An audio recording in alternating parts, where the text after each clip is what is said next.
Hi mga kasisi, magandang araw. Ngayong araw na to, magluluto tayo ng Pampanga Candaba Buro. So, magtutos na lang ako ng sili.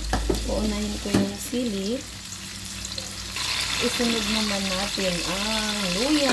Napakaraming luya kasi 1 kilo ng buro ang aking lulutuin. Tutustahin lang natin. Sunod natin itusta ay yung bawang. Sabay ko na yung sibuyas. Gusto ko kasi maraming bawang sibuyas.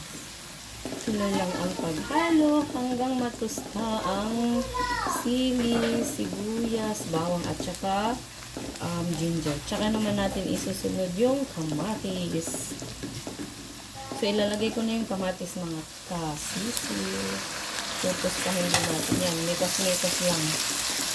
So, as you see mga kasisi, tostado na ang ating mga ingredients. So, ilalagay ko yung buro. Yung 1 kilong buro.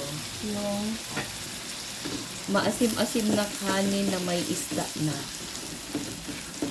Nung una, hindi ako kumakain nito kasi mabaho.